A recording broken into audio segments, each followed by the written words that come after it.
সুপ্রিয় দর্শক আসসালামু আলাইকুম। চলে এলাম নতুন একটা রেসিপি নিয়ে। তার জন্য আমি একটা বড় সাইজের পেঁয়াজ কুচি নিয়েছি, সাথে নিয়েছি রসুন কুচি এবং নিয়ে নিলাম আদা কুচি।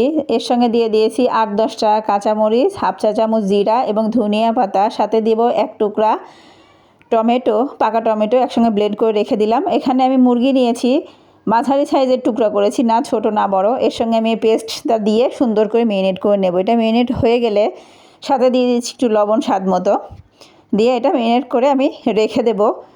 আমি আজকে তৈরি করছি চিকেন দিয়ে ধনিয়া পাতার একটা মজাদার রেসিপি। আমরা যারা ব্রয়লার মুরগি খেতে গন্ধ লাগে তাদের জন্য এই রেসিপিটা নিয়ে এসেছি, অনেক মজা হয়।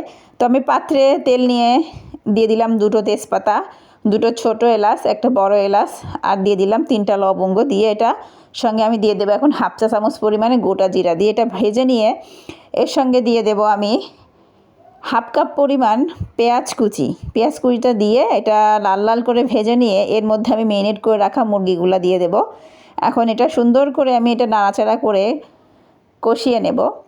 আমি মূলত এই রান্নাতে তেমন পরিমাণে পানি অ্যাড করব না, এটা কষানোর সময় তো নাই, এটা কষানো হয়ে গেলে পরে আমি একটু পানি অ্যাড করতে পারি। তো আমি এখন ঢেকে দিলাম, ঢেকে দিয়ে আমি এটাকে বেশ কয়েক মিনিট ধরে কষিয়ে নিয়ে আমি ঢাকনাটা তুলে এখন নাড়াচাড়া করে দিচ্ছি যাতে তলানিতে লেগে না যায়।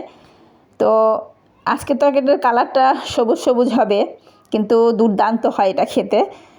তো এখন আমার মোটামুটি কষানো শেষ হয়ে গেছে। আমি কয়েকবার ঢাকনা দিয়ে এবং অফ ক্যামেরাতে অনেকটা টাইম নিয়ে সিদ্ধ করে নিয়েছি, নিয়ে নাড়াচাড়া করে নিয়ে এখন এর মধ্যে দিয়ে দেবো আমি কিছু গুঁড়া মশলা। তো এর মধ্যে দিয়ে দিচ্ছি আমি এখন হলুদ গুঁড়া হাফ চা চামচ, 1 চা চামচ পরিমাণ মরিচের গুঁড়া, আর দিয়ে দিচ্ছি হাফ চা চামচ পরিমাণ ধনিয়া গুঁড়া। ঝালটা আসলে কম বেশি আপনারা কমিয়ে বাড়িয়ে নেবেন, কেননা যে যেমন ঝাল খেয়েছেন সেই অনুযায়ী দিবেন। দিয়ে এটা সুন্দর করে আরও বেশ কিছু সময় ধরে আমি কষিয়ে নেব। তো আমি অফ ক্যামেরাতে অনেকটা টাইম নিয়ে আমি সুন্দর করে এটা কষিয়ে নিয়েছি। তো এই রান্নাটা আসলে যতটা সুন্দর করে আপনি কষাবেন, সময় নিয়ে রান্না করবেন, এটা অনেক বেশি মজা হয়। তো আমি ঢাকা দিয়ে দিচ্ছি এখন। বেশ কিছুক্ষণ রান্নার পরে আমাদের রেসিপিটা এই পর্যায়ে আছে। এখন নাড়াচাড়া করে দেখে নেব যাতে তলানিতে লেগে না যায়। তো আমাদের চিকেনটা কষানো অলমোস্ট ডান।